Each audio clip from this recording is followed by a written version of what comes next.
What is today? Today is the 21st, so May 21st. Happy May 21st. For anybody that's born today, this is Happy King the Cub Day. King the Cub, Happy American Red Cross Day. Happy Robert A. Good Day. Happy Afro-Colombian Day. Happy Bicycles in Cities Day. Happy Copernicus Day. Happy Ali TKO's Henry Cooper in 66 Day. Happy Weather Underground Declaration of a State of War Day. And also on May 21st, you had Hernando de Soto dies, thrown into the Mississippi River. Heinrich Himmler, it was captured on May 21st, the Nazi. And the Mexican president, Venustiano Carranza, is executed today. And Suharto resigns, the leader of Indonesia for many years. So the dictator, Indonesia, resigns. Mexican dictator is executed. Nazi is captured. De Soto dies. So, you know, that's unfortunate for the good men, but death catches us all, even the bad men. So that's May 21st. So a happy May 21st, right? So I'm going to explain each one of those a little bit. So Copernicus, I got Copernicus at the top of the list because where does the term revolution even come from? The whole idea of revolution being a political or scientific phenomenon, because revolution just means a circle, but Copernicus made his book on the revolutions of the heavenly spheres into a revolutionary term. So he wrote this book saying that Earth goes around the sun doesn't go around the Earth, and he published it, and he got a copy of it on the day that he died. So the only time he got a copy of his own book was the day that he died. Now, it's a death, so why would I celebrate a death over a life? This is important. He dies at 70 years of age, so he dies an old man. Copernicus did. He was a scientist. He could have printed his thing, but he didn't feel safe in his nation. I'm going to say, Poland? So he didn't feel safe in Europe at the time with the Catholic Church and their genocidal fucking psychopaths. He could not tell the truth. He could not say that Earth goes around the sun because the Catholics would have killed him, and he didn't want to die. And so instead of telling the truth, he waited until he did die, and then the truth could be said. And so I think his death is an important, to think about, because he couldn't tell the truth until he died. I'd like to know, I'd like to be living in the truth while I'm living. That didn't help Copernicus. It helps all of us, but it didn't help Copernicus. And if he could have published that, that treatise 50 years earlier, he could have worked on it for 50 years. Instead, he has to work on it in secret, and then, throw it out there, and then he doesn't even see the fruits of his labor, what became of his work. So Copernicus dies today, and that's sad, but I think we need to understand the culture that he came out of and then what he was trying to say. Earth does go around the sun, so whose power was he threatening by telling the truth? The American Red Cross, one of the most renowned, one of the most reputable organizations in the entire world. Clara Barton finds the American Red Cross May 21st, 1881. The American Red Cross, like I said, is most reputable. When you see a red cross on the side of an airplane, on the side of a ship, on the side of a vehicle, you know that's somebody to help. It's also an organization that you can donate to, and you would know that the money is going, it's a reputable organization, and it's been around since 1881. So the American Red Cross, you can't fuck with the American Red Cross. 1819, the first bicycles, the Swift Walkers, that's what they call the first bicycles, the Swift Walkers, which is actually, it's not, doesn't make you walk swiftly, it's a bicycle. A Segway is a Swift Walker, a bicycle is a whole thing, right? And they made it illegal. The city, New York City's Common Council passed a law to prevent the use of velocipedes, that's what they called bicycles, velocipedes, or Swift Walkers, velocipedes, in public places or on the sidewalks of the city of New York. So you couldn't use a bike in public and you couldn't use a bike on the sidewalks. So That's going on May 21st. King the Ka. King the Ka is a roller coaster, the tallest roller coaster in the world. King the Ka opened at Six Flags Great Adventure in Jackson Township, New Jersey. It's a steel accelerator roller coaster located at United States in Jackson, New Jersey. It's the world's tallest roller coaster, the second fastest roller coaster, and it's the second strata coaster ever built. It was built by Stagotra, a subcontractor to Intamin. Riders have to be 54 inches. Okay, so it was open today. King the Ka was open, the tallest roller coaster in the world, the second fastest roller coaster, and the second strata coaster, which I'm not for sure what that means, but it says it's tall. It reaches a height of 139 meters, and it spans over 950 meters. So 456 feet is how tall King the Ka is. Robert A. Good is a scientist who was born on May 21st, 1922. He's going to die at 81 years of age in 2003. He is known for being the first, given the first human bone marrow transplant in 1968 from his sister to a 4-month-old baby boy with an inherited immune disorder. So, bone marrow transplant, the very first one was by Robert A. Good, and he was born today. From age 6, Robert A. Good wished to become a doctor because his father had died of cancer. While a junior undergraduate, he suffered from polio-like disease. He identified the thymus and tonsils as crucial organs of the immune system in humans. He established problems with the body's immune response, and he found that they were more common than they thought. His research also led to the identification of T cells and B cells. He also helped establish the National Bone Marrow Registry in 1987. That's Robert A. Good. So scientist, a great scientist, was born on the same day that you were born if you were born on May 21st, 1922. Same date and all. South Yemen, I mention this just because it's current events and just shows how little we all know about Yemen. In 1994, South Yemen attempted to secede from the Republic of Yemen. The Democratic Republic of Yemen tried to secede from the Republic of Yemen. A war breaks out, and then the secession is unsuccessful. So who do I support? The Democratic Republic, or do I support the Republic of Yemen? Who do you support, America? I mean, you're killing 7 million Yemenis right now. So who tried to break out? The Democratic Republic. I trust Democratic republics more than just republics. Democratic means they, have at least acknowledge democracy. In America, they hide behind republics and pretend because something is a republic, there is no democracy. So South Yemen secedes from Yemen, 1994, and that's 24 years ago.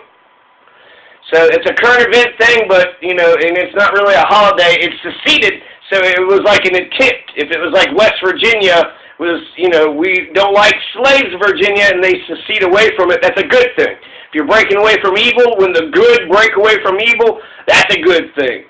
So that's what it seems like to me.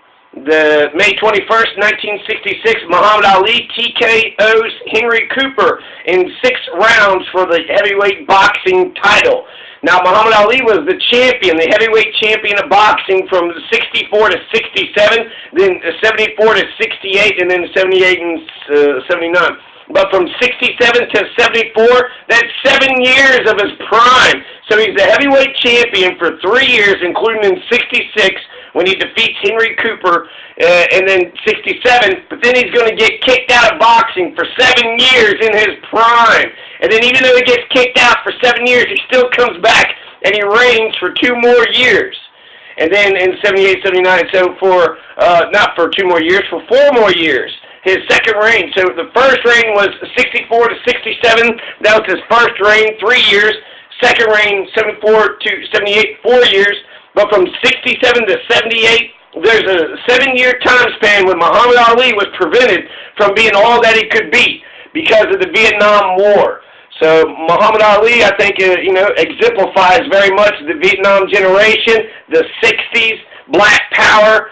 Ali, is a lot. All Ali had to do in order to succeed was beat the shit out of everybody. So once he beat the shit out of everybody,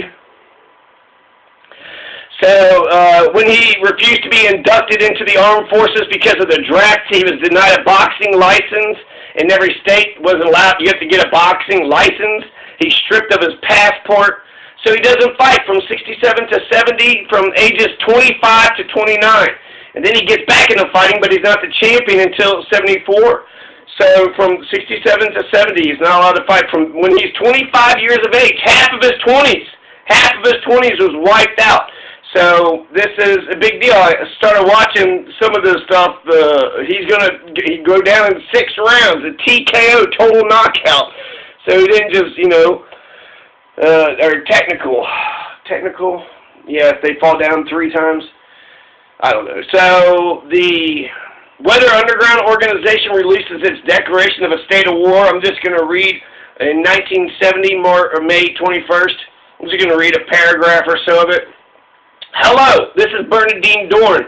I'm going to read a declaration of a state of war. This is the first communication from the Weathermen Underground. All over the world, people are fighting American imperialism. Look to America's youth to use our strategic position behind enemy lines to join forces in the destruction of the empire. Black people have been fighting almost alone for years. We've known that our job is to lead white kids into armed revolution. We never intended to spend the next 5 or 25 years of our lives in jail. Ever since SDS became revolutionary, we've been trying to show how it's possible to overcome the frustration and impotence that comes from trying to reform the system. Kids know the lines are drawn. Revolution is touching all of our lives. Tens of thousands have learned that protests and marches don't do it. Revolutionary violence is the only way. This segment is about the assassination of Mark Clark by the Chicago police, 1969 assassination of Black Panthers, Fred Hampton and Mark Clark by the Chicago police and the FBI. The group had been effectively underground since the previous month's SDS meeting, which became known as the Flint War Council. Now we're adapting the classic guerrilla strategy of the Viet Cong and the urban guerrilla strategy of the Tupamaros to our own situation here in the most technically advanced country in the world. Shea taught us that revolutionaries move like fish in the sea. The alienation and contempt that young people have for this country has created the ocean for this revolution. The hundreds and thousands of young people who demonstrated in the 60s against the war and for civil rights grew to hundreds of thousands in the past few weeks, actively fighting Nixon's invasion of Cambodia and the attempted genocide against black people. The insanity of American justice has added to its list of atrocities. 6 blacks killed in Augusta, 2 in Jackson, and 4 white Kent State students, making thousands more into revolutionaries. So they have a little insert there about the background. So, yeah, that's the Weather Underground. I think the Weather Underground had a lot to do with us getting out of Vietnam. Nixon had said that the anti-war protesters had an effect on him. So when people are lighting themselves on fire right outside the White House, when you have a bunch of white kids basically turn into saboteurs, I wouldn't call them terrorists because they're blowing up private property, which is what Nelson Mandela did. So you could go with terrorism, you could go with revolution, you can have an entire war, you can have terrorism where you just, sporadic violence, but people turn against terrorism because it's just too much violence, or you go with sabotage. And sabotage is, blowing up private property, which is different than, human life, right? Private property, which one's more important, human life or private property?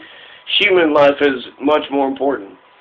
So the Weather Underground, it's got a whole list of things. The speech continues to go on. A lot more things actually happen on May 21st, the first Freetown in America Day, Palenque de San Basilio, I want to say in Brazil. The Afro-Colombian Day is today. Like Himmler was captured, De Soto dies, that the Mexican president is executed by army generals after fleeing an armed rebellion in Mexico. Indonesian President Suharto resigns after 31 years in power. 22-year-old French anarchist Emile Henry is executed by guillotine. His last words were reputed to be, "Courage, comrades! Vive l'anarchie!" The first Democratic National Convention happened too, Baltimore, but that was back when there was all KKK racist. The Greyhound Bus Company begins in Minnesota. There's White Night riots that happen after Harvey Milk is killed. Johnny Carson's last TV show happens on this day. Charles Lindbergh and both the Amelia Earhart land in Europe. One was in Paris, one was in Ireland, to cross the Atlantic Ocean. Charles Lindbergh was the first man to do it. Amelia Earhart, first woman to do it 5 years later, both on May 21st. And then there's a new uprising of the Jacobins and the Sans-Culottes in Paris. Star Wars Episode 5, Empire Strikes Back, comes out today. Britain begins summertime daylight savings time. The U.S. House of Representatives passed an amendment to allow women to vote in 1918. The oldest radio station west of the Mississippi is licensed in Greeley, Colorado. On the Road to Moscow is the first cartoon to receive a Pulitzer Prize. On the Road to Moscow, 1922, President Carter declared a state of emergency at Love Canal in Niagara Falls. Commercial production of Lucite. Motor car legislation. 16-year-old Otto III is crowned the Holy Roman Empire, or Holy Roman Emperor. The Dusan's Code, the Constitution of the Serbian Empire, is enacted by Dusan the Mighty. Daniel Defoe in prison on charges of seditious libel. 10-year-old Mary Campbell is abducted. Slavery. Okay, so it just goes on and on and on. So happy May 1st, May 21st, everybody. These are some of the holidays. If you think that there should be some of these should be ranked higher, let me know. Let me know if there's some other days that's more important on May 21st than the ones that I had mentioned. I got a whole list there. You can look at them and say, hey, that's a really important thing you didn't mention. And scientific truth, you can't fuck with the scientific truth. That's why I put Copernicus at the very top. The American Red Cross. So I like scientific discovery, scientific inventions, and construction. So that's why I like the King to Cup. Once you construct that roller coaster, it's constructed forever, right? If it's good steel, good quality materials, etc., etc. So, happy King to Cod Day, happy American Red Cross Day, happy Robert A. Good Day, happy Afro-Colombian Day, happy Bicycles in the Cities Day, happy Copernicus Day, happy Ali TKO's Henry Cooper in '66 Day, happy Weather Underground Declaration of a State of War Day today. And, you know, evil people die, right? Death catches us all. So, fuck you, De Soto. Fuck you, Himmler. Fuck you, Carranza. And fuck you, Suharto. Himmler's captured. The other ones, well, and Suharto resigns. But, they'll eventually die, right? Alright, peace.